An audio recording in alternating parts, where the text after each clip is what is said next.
평생을 앞만 보고 달려온 당신에게 드디어 은퇴라는 이름의 쉼표가 찾아왔습니다. 이제야 한숨 돌리나 싶었는데 통장에 찍힌 그 숫자가 당신을 안심시키기는커녕 오히려 밤잠을 설치게 만든다면 어떤 기분일까요? 만약 한 달에 손에 쥐는 돈이 딱 200만 원뿐이라면 당신은 그 삶을 견뎌낼 수 있으시겠습니까? 오늘 들려드릴 이야기는 화려한 저택이나 거액의 예금, 극적인 반전 같은 건 없습니다. 그저 50세에 막 은퇴한 한 여성과 그녀 주변의 평범한 사람들이 나누는 뼈 아프도록 솔직한 대화들 뿐입니다. 그녀가 느꼈던 회의감, 억울함, 그리고 처절한 고민은 어쩌면 지금 당신이 겪고 있거나 혹은 머지않아 마주하게 될 모습일지도 모릅니다. 미래의 삶을 어떻게 꾸려가야 할지 밤마다 계산기를 두드려 본 적이 있는 분이라면 오늘 이 이야기에 귀를 기울여 보시기 바랍니다. 제 나이 이제 겨우 50입니다. 올해 초에 명예퇴직 절차를 다 마쳤죠. 본래라면 마음 편히 쉬어야 할 시기인데 첫 연금을 수령하던 날 제 마음은 바닥을 알 수 없는 낭떠러지로 곤두박질 쳤습니다. 20여 년 전 저는 당시 남들이 다 부러워하던 공공기관, 행정직으로 입사했습니다. 소위 말하는 철밥통이었죠. 긴 세월 성실히 일했으니 못해도 연금이 한 260만 원에서 270만 원 정도는 나올 줄 알았습니다. 그런데 결정 통지서에 적힌 숫자는 제 기대를 비웃기라도 하듯 딱 200만 원이었습니다. 한참을 멍하니 서 있었습니다. 남들보다 많이 받길 바란 것도 아니었지만 이건 해도 너무하다는 생각이 들더군요. 찬물을 끼얹은 듯 온몸이 차갑게 식었습니다. 거실에 앉아 통지서를 손에 쥐고 있는데 창밖에서 불어오는 바람이 왜 그리 쓸쓸하던지요. 탁상 달력은 은퇴하던 그날에 멈춰 있었습니다. 여유로운 노후를 꿈꿨건만 즐기기도 전에 돈 걱정부터 시작하게 된 셈입니다. 머릿속으로 수도세, 전기세, 통신비, 건강보험료를 계산해보니 한 달 고정 지출만 60, 70만 원이었습니다. 여기에 식비와 교통비, 가끔 손주 녀석 장난감 하나 사주고 나면 사치 부릴 틈도 없이 바닥이 보일 게 뻔했습니다. 그 생각을 하니 입맛이 뚝 떨어져 하루 종일 밥 한 술 뜨지 않았습니다. 밤늦게 퇴근한 남편. 영호 씨가 소파에 멍하니 앉아있는 저를 보며 눈살을 찌푸렸습니다. 여보, 하루 종일 나가지도 않고 왜 그래? 어디 아파? 안색이 왜 이래? 저는 고개를 젓고 한숨을 내쉬며 말했습니다. 연금이 나왔는데 200만 원밖에 안 돼. 난 그래도 좀 더 될 줄 알았는데. 남편은 잠시 멍하니 있더니 이내 껄껄 웃더군요. 200만 원이면 감지덕지지 뭘 그래. 나봐 매일 밤 11시부터 아침 7시까지 아파트 경비 서면서 받는 월급이 얼만데 당신은 집에서 차 마시고 TV 보면서 그 돈 받는 건데 뭐가 적다는 거야? 그 말이 제 가슴을 콕 찔렀습니다. 당신 지금 나 위로하는 거야? 정말 적다고 생각 안 해? 나도 당신 못지않게 20년 넘게 고생하며 직장 생활했어. 그러자 남편은 손사래를 치며 말했습니다. 진짜라니까. 나한테 그런 연금이 나온다면 당장 때려치우고 집에서 화초나 가꾸고 차 마시며 살겠어. 누가 이 밤중에 남의 집문 지키고 싶겠냐고. 남편의 말이 빈말이 아니라는 건 압니다. 하지만 200만 원으로 정말 노후가 가능할까요? 지금이야 몸이 성하다지만 몇 년 뒤 병이라도 나면 간병비며 약값이며 입원비를 어떻게 감당하겠습니까? 저는 대답 대신 묵묵히 부엌으로 가 물을 끓였습니다. 차 한 잔 마시며 마음을 다스려 보려 했지만 그날 밤은 결국 뜬 눈으로 밤을 지새웠습니다. 평생을 일해 얻은 대가가 고작 이 숫자인가 싶어 억울함이 가시질 않았습니다. 다음 날 아침 창밖이 채 밝기도 전에 눈이 떠졌습니다. 집안은 고요했고 저는 식탁에 앉아 믹스커피 한 잔을 타놓고 속을 달랬습니다. 출근 준비를 하던 남편에게 다시 물었습니다. 당신은 정말 내가 행복해 보여? 한 달에 200만 원이 정말 많다고 생각해? 남편은 벨트를 매다 말고 저를 돌아봤습니다. 당신 정말 그것 때문에 그래. 우리 옛날 동료 성훈이 알지? 53살에 은퇴했는데 연금이 200만 원 조금 넘어. 걔는 당신보다 훨씬 나이 들어 보인다고. 저는 미간을 찌푸린 채 남편의 가방 매는 모습을 지켜봤습니다. 남편은 제 어깨를 툭툭 치며 말했습니다. 당신은 너무 비교하는 버릇이 있어. 나봐. 밤샘 근무하는 이 자리를 누가 하고 싶어 하겠어? 한 달에 250만 원 받으면서 교대 근무하고 휴무 맞추기도 힘들어. 당신은 이제 안정적인 수입이 있고 몸 고생 안 해도 되는데 이게 얼마나 좋은 거야?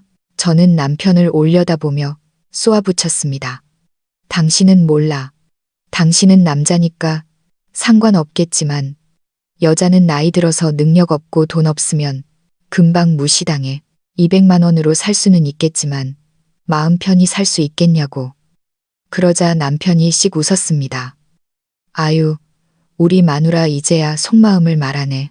결국 체면 때문이었구먼. 저는 당황해서 남편을 째려봤습니다. 남편은 계속 웃으며 말했습니다. 그렇게 적으면 다음엔 내 연금이랑 바꿔. 내가 집에서 차 나르고 청소할 테니까 당신이 돈 벌어오든가. 그 말에 피식 웃음이 났지만 가슴속 응어리는 그대로였습니다. 남편은 갑자기 진지한 표정으로 말을 이었습니다. 여보, 당신 마음이 왜 불편한지 알아. 평생 일찍 나가 늦게 들어오며 책임감과 압박감 속에 살았으니 그만큼 보상받고 싶겠지. 하지만 생각해봐. 연금도 없고 보험도 없는 사람들이 지금 어떻게 사는지. 그 사람들은 연금 액수를 비교하는 게 아니라 하루하루 먹고 살기 위해 사투를 벌이고 있어. 그 말은 제 뇌리에 깊이 박혔습니다. 남편은 현관문을 나서며 한마디 더 던졌습니다. 그렇게 우울해하다간 나보다 먼저 늙겠어. 그 말에 가슴이 철렁했습니다. 은퇴는 고민하려고 한 게 아니라 편해지려고 한 건데 저는 정작 숫자라는 감옥에 스스로를 가두고 있었던 겁니다. 수요일이었습니다.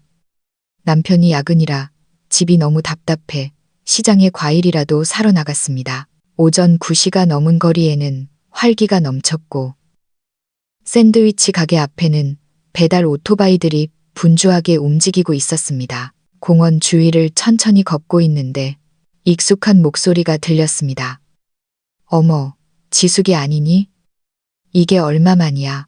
고개를 돌려보니 예전 친정집 윗집에 살던 미란 언니였습니다. 2년 전쯤 연락이 끊겼는데 언니는 저보다 2살 위니 이제 50쯤 됐을 겁니다. 언니, 정말 오랜만이에요.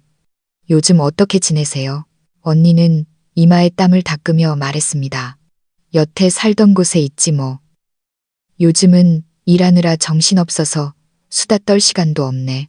저는 호기심에 물었습니다. 언니도 나이가 있는데 아직도 일하세요?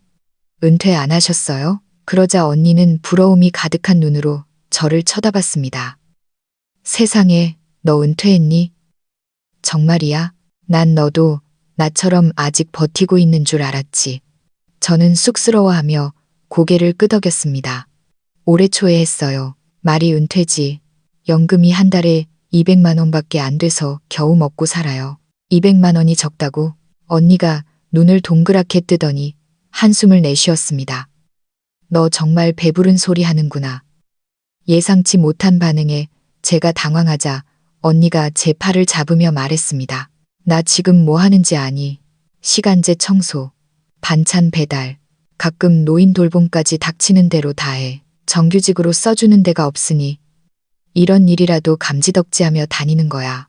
그럼 고용보험이나 그런 건요. 사장님이 안 해주세요. 언니는 쓴웃음을 지었습니다. 이런 일에 무슨 보험이야.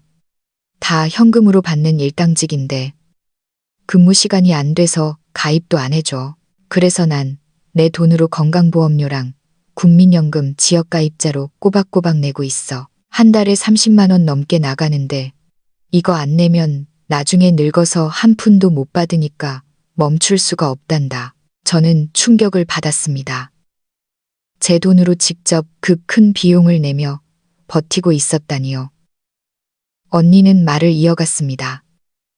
수입이 일정하지 않아. 어떤 달은 300만 원도 벌지만 어떤 달은 200만 원도 못 벌어. 그런데 월세, 식비, 공과금은 줄어들지 않잖아. 내가 제일 무서운 게 뭔지 아니? 감기 걸리는 거야. 하루 쉬면 하루치 일당이 날아가니까. 언니의 말을 듣는 내내 가슴 한구석이 아려왔습니다. 언니도 저처럼 자식 키우며 가정을 일궈온 사람인데 이제는 보장도 없는 일을 찾아다녀야 하는 처지였습니다. 제가 조용히 말했습니다. 전 제 연금이 너무 적어서 쓸 돈이 없다고 불평만 했어요. 언니는 다시 한숨을 쉬었습니다. 지수가, 내가 받는 그 연금, 난 꿈에서라도 받아봤으면 좋겠다. 적어도 넌 누구 눈치 안 봐도 되고 내일 일자리가 있을까 걱정 안 해도 되잖아. 언니의 눈시울이 붉어지는 걸 보며 저도 울컥했습니다. 그때 언니의 휴대폰이 울렸습니다. 미안, 업체에서 독촉하네. 오늘 강남 쪽에 청소하러 가기로 했거든. 늦으면 안 돼서 가봐야겠다. 지수가, 너 정말 행복한 줄 알아야 해. 자족하며 살아. 언니는 허름한 자외선 차단 셔츠를 입고 장바구니를 든 채 인파 속으로 서둘러 사라졌습니다. 방금까지 제가 느꼈던 그 사소한 억울함이 차마 입 밖으로 내뱉기 미안해질 만큼 부끄러워졌습니다. 며칠 뒤 퇴직한 동료들과 강원도로 2박 3일 여행을 떠났습니다. 처음엔 여행 갈 기분도 아니었지만 집에만 있으면 잡생각만 날 것 같아 마음을 바꿨습니다. 첫날 묵은 곳은 동해 바다가 보이는 깔끔한 호텔이었습니다. 저녁을 일찍 먹고 혼자 로비를 산책하다가 한 호텔 직원을 보게 되었습니다. 하얀 머리가 희끗한 저보다 훨씬 나이가 많아 보이는 여성이었습니다. 그녀는 허리가 조금 굽은 채로 묵묵히 방을 정리하고 있었습니다. 수고 많으시네요. 늦은 시간까지 바쁘시네요. 제가 인사를 건네자 그녀는 인자하게 웃으며 답했습니다. 어쩔 수 없지요. 내일 아침 손님들이 일찍 테크아웃 하시니까 미리미리 치워둬야 해요. 저는 조심스럽게 물었습니다. 실례지만 연세가 어떻게 되시는지 여쭤봐도 될까요? 은퇴하실 나이가 지난 것 같아서요. 그녀는 수줍게 웃으며 말했습니다. 올해로 59이에요. 설 지나면 60이죠. 저는 깜짝 놀랐습니다. 그 나이에도 객실 청소를 하세요? 몸에 무리가 많이 갈 텐데요. 그녀는 잠시 손을 멈추고 한숨을 쉬었습니다. 시골 사람이라 젊을 때 보험 같은 걸 들 줄 몰랐어요. 남편은 몇 년 전에 병으로 세상을 떠났고 남겨진 건 아무것도 없지요. 제가 일 안 하면 당장 수입이 없어요. 슬픈 기색 없이 덤덤하게 말하는 그녀의 모습에 목구멍이 뜨거워졌습니다. 자녀분들이 도와주진 않나요? 제 물음에 그녀는 침대를 정리하며 대답했습니다. 아들 하나, 딸 하나 있는데 다들 제 가정이 있고 애들 키우느라 바빠요. 내 몸 움직일 수 있을 때까진 짐이 되고 싶지 않네요. 하루 8시간 꽉 채워 일하면 한 달에 260만 원 정도 벌어요. 그런데 지난달엔 독감 때문에 이틀 쉬었더니 210만 원밖에 안 들어왔더라고요. 그 나이에 그렇게 긴 시간을 일하시다니 정말 고생이 많으시네요. 제가 말하자 그녀는 웃으며 고개를 저었습니다. 아니에요. 할 수 있는 날까지는 해야죠. 정 못하겠다 싶으면 그때 자식들한테 기대야지요. 여행 오셔서 맛있는 거 드시고 호텔에서 주무시는 손님 같은 분들 보면 정말 부러워요. 저처럼 나이 들어서도 연금 받으며 여행 다닐 수 있다면 얼마나 좋을까요? 그녀의 뒷모습을 보며 저는 한동안 자리를 뜨지 못했습니다. 제가 그토록 비웃고 부끄러워했던 200만 원의 연금이 누군가에게는 평생 꿈꿔온 안식이자 기적 같은 행복이었던 겁니다. 그날 밤 저는 TV도 켜지 않고 가만히 앉아 바다바람을 맞았습니다. 문제는 돈의 액수가 아니었습니다. 선택할 수 있는 자유가 있느냐 없느냐의 문제였습니다. 여행에서 돌아와 짐을 정리하다가 거울 속 제 얼굴을 보았습니다. 며칠 사이 안색이 한결 밝아져 있었습니다. 저는 주방에서 차를 끓이며 서랍 속에 넣어두었던 예전 서류들을 꺼내 보았습니다. 26살 사회초년생부터 시작된 국민연금 가입 기록. 그때는 엄마가 나중 생각해서 꼬박꼬박 부어라 하시는 말씀이 잔소리로만 들렸는데 이제야 그 말씀이 얼마나 깊은 성견지명이었는지 깨달았습니다. 저는 가계부를 펼쳐 다시 계산해 보았습니다. 수도세, 가스비, 관리비. 남편과 저 둘이서 아껴 쓰면 한 달 생활비는 150만 원이면 충분했습니다. 제 연금 200만 원에 남편의 월급 250만 원을 더하면 총 450만 원. 낭비하지 않는다면 모자랄 것 없는 금액이었습니다.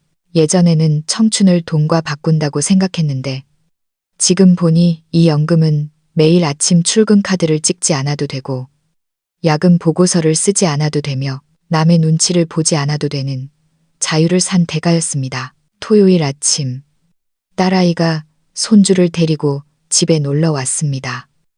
엄마, 우리 점심 먹으러 왔어. 맛있는 거 해놨어? 저는 주방에서 고개를 내밀며 웃었습니다. 너 다이어트 한다더니 이 갈비찜 냄새 맡고도 참을 수 있겠어? 딸은 진지한 표정으로 다이어트는 내일부터 라며 너스레를 떨었습니다. 식사를 하며 딸이 제 안색을 살피더니 말했습니다. 엄마, 요즘 기분 좋아 보인다. 지난번에 전화했을 땐 연금 적다고 엄청 우울해하더니 저는 웃으며 답했습니다. 그랬지. 여행 다녀오니 마음이 좀 편해지네. 딸은 젓가락을 내려놓고 진지하게 덧붙였습니다. 엄마, 아빠가 그러는데 엄마가 연금 적어서 우리한테 기대야 할까봐 걱정 많았다며. 우리도 여유가 있는 건 아니지만 엄마 아빠 모실 마음은 있어. 하지만 엄마가 스스로 안정감을 느끼고 행복했으면 좋겠어. 우리가 바라는 건 그거 하나야. 딸의 말에 가슴이 뭉클하면서도 한편으론 부끄러웠습니다. 제 불안이 자식에게까지 짐이 되고 있었다니요. 그래, 엄마가 미안해. 이제 불평 안 하려고. 이 돈이면 엄마 좋아하는 꽃도 사고 가끔 너희랑 맛있는 거 먹으러 다니기에 충분해. 딸은 활짝 웃으며 제 손을 잡았습니다. 그제야 마음속에 남아있던 마지막 찌꺼기가 씻겨 내려가는 기분이었습니다. 그 뒤로 저는 지역 커뮤니티에서 운영하는 은퇴 설계 강좌를 신청했습니다. 강사는 은퇴한 회계사였는데 그가 던진 첫마디가 가슴을 울렸습니다. 은퇴는 수입이 끊기는 것이 아니라 과거의 노력을 오늘의 자유로 바꾸는 과정입니다. 그는 연금을 숫자로만 보지 말라고 했습니다.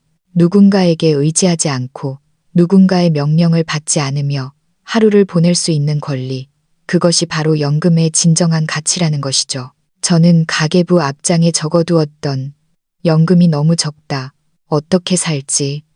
라는 글귀를 지우고 새로 적었습니다. 내 소중한 200만 원으로 나만의 삶을 멋지게 꾸려가자. 저는 연금을 세 부분으로 나눴습니다. 150만 원은 생활비, 30만 원은 저축, 그리고 나머지 20만 원은 저만을 위한 즐거움 기금으로 정했습니다. 꽃을 사고, 온천에 가고, 가끔 옛 친구들에게 차를 대접하는 데 썼습니다. 요즘 저는 주의회 꽃꽂이 수업을 듣고 도심 속 숲길을 걷는 모임에도 나갑니다. 시간이 즐거움으로 채워지니 마음이 더 이상 허전하지 않습니다. 가끔 옛 동료들을 만나면 누구는 연금을 얼마 받네 하는 소리가 들려오지만 저는 그저 미소 지을 뿐입니다. 그들이 가진 액수가 부럽지 않은 건 저에게는 이미 흔들리지 않는 마음과 자유로운 시간이 있기 때문입니다. 어느 날 저녁, 남편이 싱글벙글 웃는 저를 보며 물었습니다. 오늘 왜 이렇게 기분이 좋아? 제가 대답했습니다. 당신이 그랬잖아. 연금 나오면 당장 때려치우고 싶다고. 나 지금 당신 말대로 갓생 살고 있어. 매일이 참 만족스러워. 남편도 웃으며 말하더군요. 그래. 당신 지금이 직장 다닐 때보다 훨씬 예뻐 보여. 제가 이 이야기를 기록하는 건 누군가에게 훈수를 두려는 게 아닙니다. 저처럼 이제 막 은퇴해서 숫자에 연연하며 불안해하는 분들께 꼭 해주고 싶은 말이 있어서입니다. 돈이 적다고 한탄하기 전에 당신이 이미 손에 쥐고 있는 것들을 먼저 살펴보세요. 남들의 화려한 겉모습만 보지 말고 당신의 평범하지만 단단한 일상을 믿으세요. 당신이 대수롭지 않게 여기는 그 하루가 누군가에게는 간절히 바라는 기적일지도 모릅니다. 마음이 평온해지면 삶도 단단해집니다. 행복은 통장의 숫자가 아니라 당신이 얼마나 자유롭게 당신만의 하루를 그려나갈 수 있느냐에 달려 있습니다. 여러분은 어떻게 생각하시나요? 은퇴연금이라는 숫자는 차갑고 단순해 보이지만 사람마다 그 의미는 천차만별입니다. 누군가는 부족하다 느끼고 누군가는 든든한 방패로 여기죠. 여러분도 혹시 노후에 대한 불안 때문에 오늘을 망치고 있지는 않나요? 이 이야기를 들으며 가슴 한구석이 찡해지는 순간이 있었다면 어쩌면 당신도 주인공 지숙 씨와 닮은 고민을 하고 계신 걸지도 모릅니다. 여러분의 귀한 경험과 생각을 댓글로 들려주세요. 당신의 따뜻한 한마디가 지금 어딘가에서 마음 졸이고 있을 또 다른 누군가에게 큰 위로가 될 수 있습니다. 오늘 지숙 씨의 이야기가 마음 깊이 와닿으셨다면 소중한 분들에게도 이 울림을 나눠주시길 바랍니다. 행복은 비교 끝에 오는 것이 아니라 가진 것을 소중히 여기는 마음에서 시작된다는 것을요. 당신의 노후가 숫자보다 훨씬 더 풍요롭기를 진심으로 응원합니다. 다음 이야기에서 또 뵙겠습니다. 감사합니다.